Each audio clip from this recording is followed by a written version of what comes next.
티몬과 위메프의 5월 미정산 금액이 2,200억 원이 넘는 가운데 구영배 큐텐 대표가 동원할 수 있는 돈이 최대 800억 원이 전부라고 밝혀 피해자들이 분노하고 있습니다. 큐텐의 또 다른 계열사인 인터파크와 AK몰 등으로도 정산 지연 사태가 확산하면서 피해 규모는 더 커질 전망입니다. 자세한 상황 취재기자 연결해 알아보겠습니다. 황보혜경 기자. 네, 서울 삼성동 위메프 본사에 나와 있습니다. 네, 오늘도 피해자들의 발길이 계속 이어지고 있죠. 피해자들 만나봤습니까? 네, 큐텐과 티몬이 사옥문을 걸어 잠그면서 피해자들이 오갈 수 있는 곳은 이곳이 유일합니다.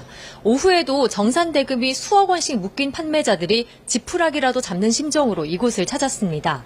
사태 발생 3주 만에 어제 국회에 출석해 모습을 드러낸 구영배 대표는 처음 입을 열고 도와달라고 말했습니다.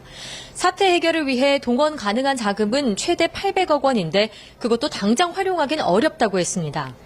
티몬과 위메프의 5월 미정산 금액만 어제 기준 2,264억 원에 달하는 만큼 피해자들은 분통을 터뜨리고 있습니다. 목소리를 직접 들어보시죠. 너무 화가 나기도 하고 어이가 없어서 그냥 보다 꺼울렸다라고 이제 대부분 그렇게 말씀을 하시거든요. 일부러 회생을 이제 유도하려는 것 같아요. 800억이 있는지도 모르겠다 이런 식으로 애매모호하게 말을 하는 게 어디다가 재산을 감췄을 수도 있는 거고. 구 대표는 70억 원 상당 서울 반포동 아파트와 통장에 든 10억 원에서 20억 원이 재산 전부라고 했습니다.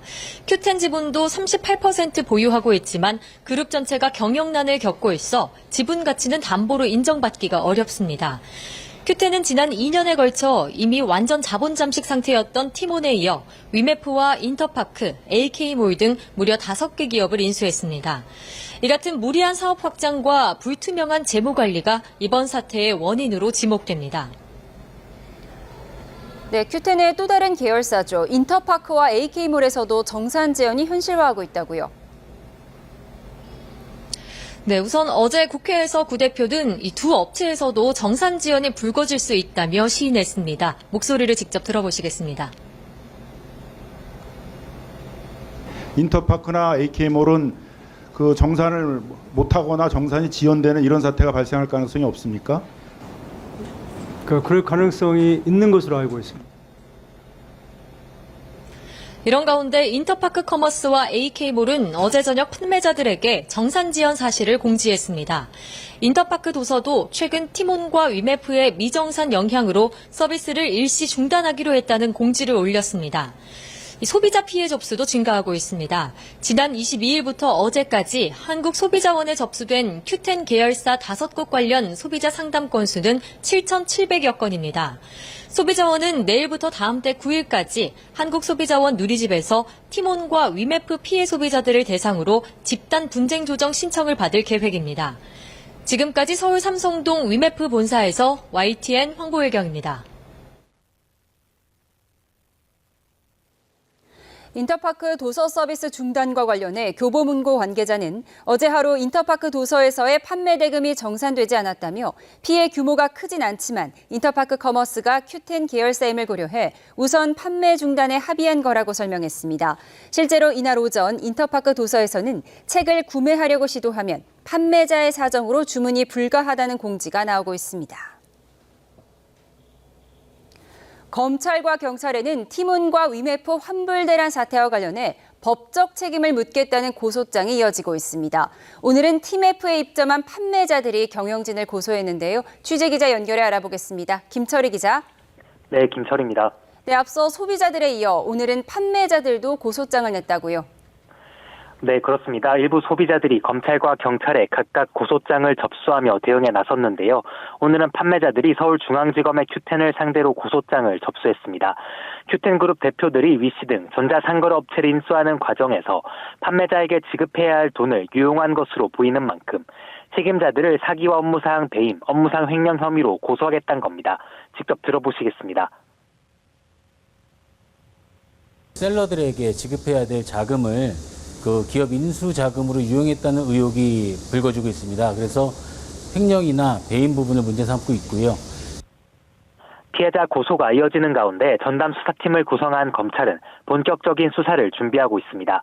일단 수사의 핵심은 티몬과 위메프, 또 모기업 큐텐이 직업 불능이 일어날 것을 언제부터 인지했느냐가 될 걸로 보입니다. 앞서 티몬과 위메프는 사고가 터지기 직전인 지난 6월과 7월에도 대규모 판촉 행사를 벌인 바 있고요. 이번 달 초 정산이 밀리기 시작하자 전산 오류라며 판매자들을 안심시키기도 했습니다. 그런데 정작 위메프 대표 방에서 발견된 수첩에는 위메프 상황이 암 3기 수준이라거나 최소 금액으로 현재까지 왔고 답이 없는 상황이란 내용이 적혀 있었습니다. 두 회사가 입점업체에 정산을 제때 주기 어렵다는 걸 알면서도 계속 판매를 강행한 것 아니냐는 의심이 나오는 대목입니다.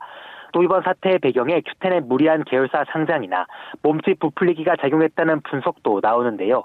지난 2월 미국 쇼핑 플랫폼 위시를 인수하는 과정에 티메프 자금이 사용된 건 아닌지, 각 회사가 판매 대금을 다른 용도로 사용한 건 아닌지 등이 수사의 쟁점이 될 전망입니다. 네, 두 회사의 회생을 판단할 법원 신문도 이번 주에 열리는 거죠? 네, 서울회생법원은 이번 주 금요일 오후 3시부터는 티몬에 대해, 30분 뒤에는 위메프에 대해 각각 비공개 신문을 진행할 예정입니다. 신청 나흘 만에 바로 회생 개시 여부를 판단할 신문을 진행하는 건데, 다른 회생 사건과 비교하면 비교적 빠르게 절차를 진행하고 있습니다. 신문이 끝나고 나면 재판부는 회생 개시 여부를 한 달 안에 결정해야 합니다. 다만 두 회사가 자율 구조조정 지원으로 불리는 ARS 프로그램을 신청한 것이 변수로 꼽힙니다. ARS 프로그램은 회생에 앞서 기업과 채권단이 자율적으로 구조조정 방안을 모색하는 절차로 지난해 12월 도입됐습니다. 실제 절차가 시작되면 기업과 채권자가 변제 방안 등을 자유롭게 협의할 수 있도록 길게는 3개월 두어집니다. 이 때문에 피해자들 사이에선 시간이 늘어지면서 피해가 더 커질 수 있다는 우려가 제기됩니다. 지금까지 사회부에서 전해드렸습니다.